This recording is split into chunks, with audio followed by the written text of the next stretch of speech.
L'actualité politique de Guillaume Durand sur Radio Classique et Paris Première. On vient d'apprendre qu'un décret instaurait la dégressivité des moyens accordés aux anciens présidents, donc ça concerne VGE, Chirac et vous-même. À partir de 5 ans, les collaborateurs permanents passeraient de 7 à 3. Vous pensez que c'est une bonne idée, que c'est une... Je n'ai pas de commentaire à faire en la matière. Ça me Décret de journal officiel. Très bien, mais parfait. C'est une décision de Monsieur Hollande. Sans doute a-t-il pensé que ça s'appliquera un jour à lui. Deuxième question, elle est importante, c'est celle d'Alstom. Vous avez entendu les critiques qui sont celles de la presse ce matin, considérant que finalement, ce plan, c'est quand même très cher payé pour que 400 emplois. Vous en pensez quoi du plan? Vous savez, je suis très triste de cette situation parce que j'ai eu à m'intéresser à la situation d'Alstom en 2004, qui était au bord de la faillite. Nous avions redressé Alstom, l'État était redevenu actionnaire, puis j'avais vendu les actions d'Alstom au nom de l'État, et l'État avait fait un bénéfice. Et nous avions une entreprise qui était de nouveau bénéficiaire.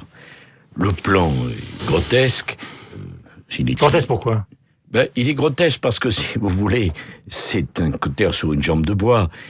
On fait semblant d'avoir besoin de rames TGV, alors qu'on n'en a pas besoin pour sauver une entreprise dans les 8 mois qui nous séparent de l'élection présidentielle. La décision politique. La faute, la décision politique, elle n'est pas en soi mauvaise. Ce qui est mauvais, c'est cette décision-là. Ce qui est en cause, c'est la décision extrêmement grave d'avoir accepté de partager Alstom, qui avait une branche énergie et une branche transport. On a vendu la branche énergie à General Electric, et la branche transport est restée seule. Alstom faisait à l'époque 15 milliards de chiffre d'affaires, Siemens 75 milliards. Il fallait au contraire garder les deux ensemble, trouver un partenaire en Asie. Cette entreprise fait partie du massacre de la politique industrielle mise en œuvre systématiquement depuis 5 ans. C'est très triste parce que c'est une entreprise de qualité. Les ouvriers savent faire des TGV. On ne peut pas perdre ce savoir-faire industriel. Il va falloir tout reprendre à la base et trouver notamment des partenaires pour Alstom. Bon, on revient à la politique. Dîner des centristes avec Valéry Giscard d'Estaing hier soir. Est-ce que vous avez l'impression que ce dîner avait pour objectif finalement de donner une certaine forme de consigne de vote à la primaire? Parce que vous êtes exprimé sur la primaire de la droite. Considérant que s'il y a des gens qui votent à gauche, ça pourrait être un parjure. Est-ce que les centristes vont voter contre vous, par exemple? Est-ce que vous les soupçonnez de vouloir voter contre vous? Non, d'abord, j'ai beaucoup de centristes qui me soutiennent, mais j'ai voulu dire quelque chose. Une fois élu, qu'on fasse le rassemblement le plus large, ça me paraît tout à fait nécessaire, parce qu'on fait le rassemblement sur le projet du président de la République.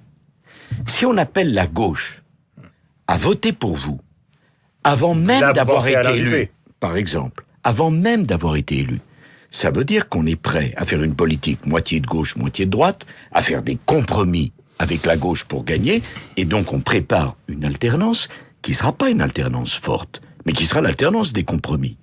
J'ajoute qu'il y a un problème de loyauté. Pour voter à la primaire, et ça intéresse nos électeurs, nos auditeurs ce matin, pour voter à la primaire, il faudra signer une charte dans laquelle on s'engage valeurs de la droite et du à centre. Partager les valeurs de la droite et du centre. Si on est de gauche, on a parfaitement le droit. C'est qu'on ne partage pas les valeurs de la droite et du centre. Donc, on appelle des gens à venir pour signer une charte dont ils ne croient pas un mot. Ça s'appelle quoi? Du mensonge et de la déloyauté. Vous connaissez l'argument d'Alain Juppé. Moi, je vais utiliser les voix de gauche. Nicolas Sarkozy cherche celle du Front National. Absolument pas. C'est la primaire. Mais c'est ce qu'il a dit. Parfait. Mais je vais y répondre. Il y aura une primaire à gauche pour choisir quel est le meilleur candidat de gauche, une primaire à droite et au centre pour choisir quel est le meilleur candidat à droite et du centre. Si les électeurs de gauche veulent voter, eh bien ils votent pour choisir leur candidat. S'ils votent pour choisir le candidat à droite et du centre, cela veut dire que ce candidat, s'il devait être choisi par le vote des électeurs de gauche, ne conduirait pas la rupture avec la politique de François Hollande. Ça, j'ai compris, mais l'argument du Front National... C'est déjà pas mal. Oui, non, mais d'accord, mais c'est l'argument du Front National. C'est ça l'argument du pays. Alors, Nicolas Sarkozy... Au fond, ce qui vous reproche, c'est d'avoir toujours, d'une certaine manière, même si tout à l'heure, vous en avez dit des mots désagréables, d'avoir d'une certaine manière Patrick Buisson dans la tête et de considérer qu'il n'y a pas d'élection possible sans le vote, justement, des électeurs du Front National. Écoutez, ne parlez pas de quelqu'un qui n'a aucune légitimité sur quoi que ce soit. Mais moi, je vous parle de ce que dit ou laisse dire Alain Juppé concernant cette stratégie. S'agissant des électeurs du Front National, Madame Le Pen, je suis sa cible privilégiée. J'ai toujours refusé toute forme d'accord avec les dirigeants du Front National. Il n'y a pas eu un canton, il y a eu un accord. Il n'y a pas eu une région, il y a eu un accord. Bon. il y a un certain nombre d'électeurs qui ont pu être déçus par la droite républicaine et qui ont voté pour le Front National 1 fois, 2 fois ou 3 fois. Au nom de quoi ces électeurs n'auraient-ils pas le droit de voter pour nous, si sincèrement ils partagent les valeurs de la droite et du centre? Là, c'est différent. Quand M. Plenel ou M. Bayrou, qui nous a fait rentrer dans le socialisme, nous explique qu'ils vont nous faire sortir du socialisme, ça n'a rien à voir avec les électeurs de base. Nous sommes déçus de François Hollande. Ils l'ont fait venir. Ils ont voté pour lui. Monsieur Bayrou a même dit, 3 ans après l'arrivée de Monsieur Hollande au pouvoir, que s'il y avait une motion de censure, il ne l'aurait pas voté. Quant à Monsieur Plenel, qui est un des visiteurs du soir de Monsieur Hollande, vous imaginez quelle alternance crédible à la politique économique de Monsieur Hollande pourra-t-on construire si ceux qui votent pour vous, c'est Monsieur Bayrou, Monsieur Plenel et les bataillons des électeurs de gauche. Donc, d'ailleurs, je crois que ça ne se passera pas comme ça. Mais la loyauté de la primaire de la droite et du centre, c'est que tous ceux qui se reconnaissent de nos valeurs choisissent parmi les candidats le meilleur, et que celui-ci porte une alternance forte, visible, et que les gens, immédiatement, puissent constater qu'on est sorti des 5 années de François Hollande. Vous allez me dire, c'est une question désagréable, mais on va parler du terrorisme, c'est aussi important. Je dis jamais ça. Mais si jamais vous perdez la primaire, vous abandonnez cette fois-ci la politique? Je suis d'abord dans un combat qui me permet d'aller jusqu'au 20 novembre, j'espère jusqu'au 27 novembre, et d'après toutes les études, s'agissant de la droite et du centre, je suis même le favori. Sauf si la gauche vient voter, écoutez, peut-être que vous me réinviterez les 20-27 novembre pour me demander ce que je fais à ce moment-là. Les dernières questions qui a fait la une de l'actualité, puisqu'on évoquait la fameuse semaine cauchemardesque. Alors, Monsieur Attal a dit chez nos confrères de BFM TV qu'il ne vous avait jamais parlé des déplacements, évidemment, de la campagne de 2012. Mais en même temps, il sous-entend, et c'est le cas des enquêtes qui circulent, que vous ne pouviez pas ne pas être au courant des dépassements et pas être au courant de la double facturation. Vous savez, Monsieur Durand, j'ai une grande expérience des campagnes présidentielles et de la fonction présidentielle. Je sais quelles sont la violence des attaques. J'ai choisi de ne pas y répondre. S'agissant de ce que vous avez dit, j'ai été entendu 12 heures par un juge d'instruction, je me suis expliqué à de nombreuses reprises, mais je ne sais pas combien de fois il faut vous le dire. Et le juge d'instruction m'a lavé de tout soupçon de ce point de vue-là.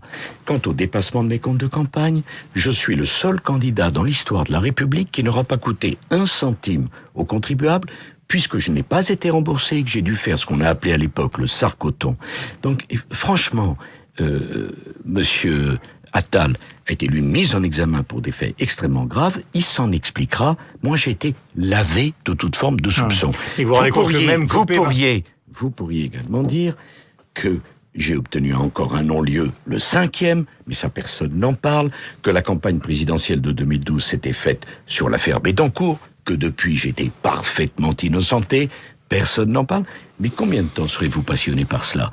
Moi je sais une chose, quand on est président de la République, on a des crises à gérer, des crises très difficiles. Il faut avoir le cuir épais et beaucoup de sang-froid. Je crois que c'est ce que j'ai.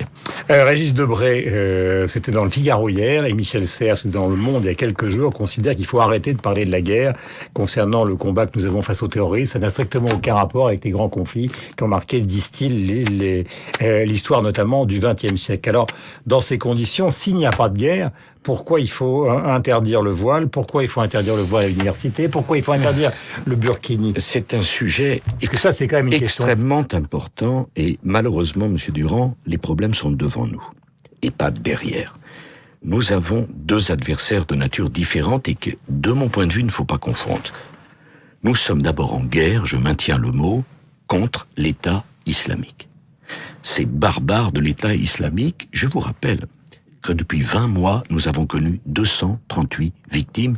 C'est inédit dans l'histoire de la République. Cette guerre doit être impitoyable, parce que ça sera eux ou nous. Donc Serres et Debray ont tort. De mon point de vue, tout à fait. Mais c'est leur droit d'avoir leur opinion, mais je n'ai pas la même. Pourquoi? Parce que quand on a des barbares de cette sans tabou, sans limite, on doit leur mener une guerre impitoyable. C'est le premier élément. Mais c'est pas le seul. Il y a par ailleurs une tentative d'un islam politique d'instrumentaliser l'islam pour une prise de contrôle de la société. C'est ces jeunes filles qui viennent en burkini suivies par une prétendue ONG islamique qui financera les recours devant les juridictions administratives pour tester la résistance de la République. Il y a une histoire des rapports sociaux. Les femmes en France n'ont voté qu'en 1945. Alors, Monsieur Sauvé peut considérer que c'est pas grave que les hommes puissent se pavaner en maillot de bain sur une plage, tandis que les femmes doivent être enfermées dans une prison de tissu. Il a tort. Il est en charge d'appliquer le droit, pas de le faire. Je rappelle que c'est dans les responsables du Conseil d'État qui s'est exprimé. Très bien, enfin, le responsable du Conseil d'État, il est nommé par le gouvernement. Sa légitimité, excusez-moi, ce n'est pas une légitimité mais est-ce que populaire ça veut et du dire, suffrage par exemple, universel. que vous êtes en train de concocter un projet concernant l'interdiction du voile qui, justement, pourrait dépasser l'interdiction éventuelle du Conseil constitutionnel? Exactement. Oui ou non? Oui. Ça veut dire très exactement que nous avons une identité nationale, un mode de vie. En France, je ne veux pas qu'il y ait des horaires pour les femmes à la piscine et des horaires pour les hommes. Qu'il y ait des médecins pour les femmes et des médecins pour les hommes. Qu'il y ait des femmes qui soient enfermées derrière le burkini, tandis que les hommes sont en maillot de bain. Alors quel est le contenu de ce projet, justement, pour éviter la censure du Conseil constitutionnel? La même règle. D'abord, on peut changer la Constitution. La même règle sur le territoire de la République pour les hommes et pour les femmes.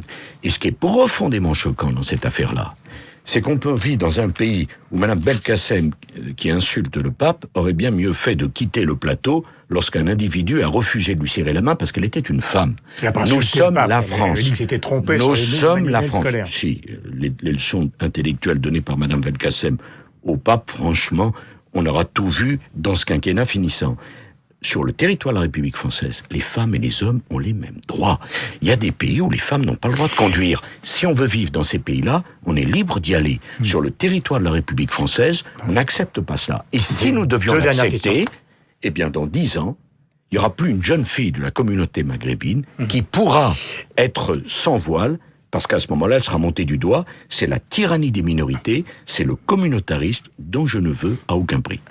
Justement, sur ce plan-là, est-ce qu'à un moment, vous n'avez pas été naïf quand vous avez parlé de la discrimination positive et quand vous avez voulu réorganiser l'islam? Alors d'abord, la tentative d'organisation de l'islam, elle est tout à fait nécessaire.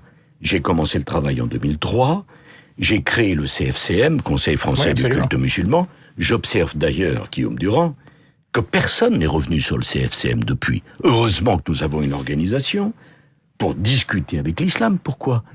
Parce que je veux un islam de France, pas un islam en France. Si on n'a pas de représentants de l'islam pour discuter, mais ça, on est d'accord, mais est-ce que vous n'avez pas l'impression qu'à l'intérieur, justement, de cette organisation, notamment avec l'OIF, il y a des gens qui font, justement, l'entrise que vous dénonciez il y a quelques instants, donc vous avez été peut-être, d'une certaine manière, à cette époque, naïf sur leurs intentions? Je ne pense pas, si vous me le permettez. D'abord, refuser de discuter avec l'OIF, c'est refuser de discuter avec toute une partie de la communauté musulmane de France. La question, discuter, oui, céder, non. C'est tout le contraire, Monsieur Durand. C'est justement parce que je ne veux pas que la République recule, je ne veux pas qu'on cède, qu'on doit discuter avec eux.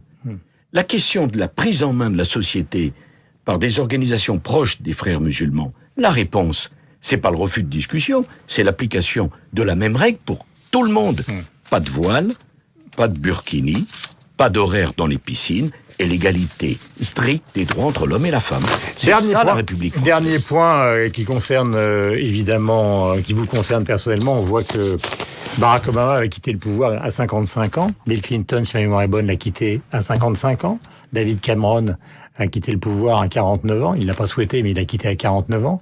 Le Premier ministre italien à 41 ans. Le Premier ministre tunisien à 40 ans. Est-ce que les gens, comme vous, ça concerne François Hollande... Ou comme vous, Guillaume Durand. Ou comme moi, mais malheureusement... Comme vous. Mais pardon, je ne veux pas dire votre âge, mais enfin, comme vous. Si, vous pouvez le dire, 64 ans, mais j'ai pas de responsabilité nationale. Et heureusement pour la nation, d'ailleurs. J'ai une responsabilité éditoriale. Mais est-ce que vous ne considérez pas que le système français, dans le système français, au fond, c'est la critique implicite de Macron? Il essaye, pardonnez-moi l'expression, de braquer le système parce qu'il considère que c'est ce système qui empêche la rénovation, non seulement de la vie politique, mais de la vie économique. Encore une fois, M. Macron ne s'est jamais présenté à une élection, n'a jamais été élu, que ce soit, qui commence par se faire élire, on verra après. Mais les exemples que vous citez sont intéressants. Rappelez-moi, combien de mandats a fait M. Clinton? 2. Combien de mandats a fait M. Obama? 2. Combien de mandats a fait M. Cameron? Il en a fait 1,5. En vérité, il en a fait 2, puisqu'il s'est présenté à deux élections. Donc, combien de mandats, si je suis élu, ferais-je? 2. Voilà, on est tout à fait dans la logique. Il suffit simplement d'avoir, Monsieur Durand, un peu de recul et un peu d'expérience internationale. Ce qui, visiblement, manque à Monsieur Macron. Merci beaucoup d'être venu ce matin sur Merci. l'antenne de Radio Classique. Nicolas Sarkozy était notre invité. Bien évidemment, tous les autres candidats à la primaire de la droite et ceux, bien évidemment, à la primaire de la gauche bénéficieront du même traitement. C'est logique. D'ailleurs, nous sommes surveillés par le CSA. Bonne journée à vous et Bonne merci d'être journée. venu. Il est 9h01. Et bravo. C'était l'invité politique sur Radio Classique et Paris Première.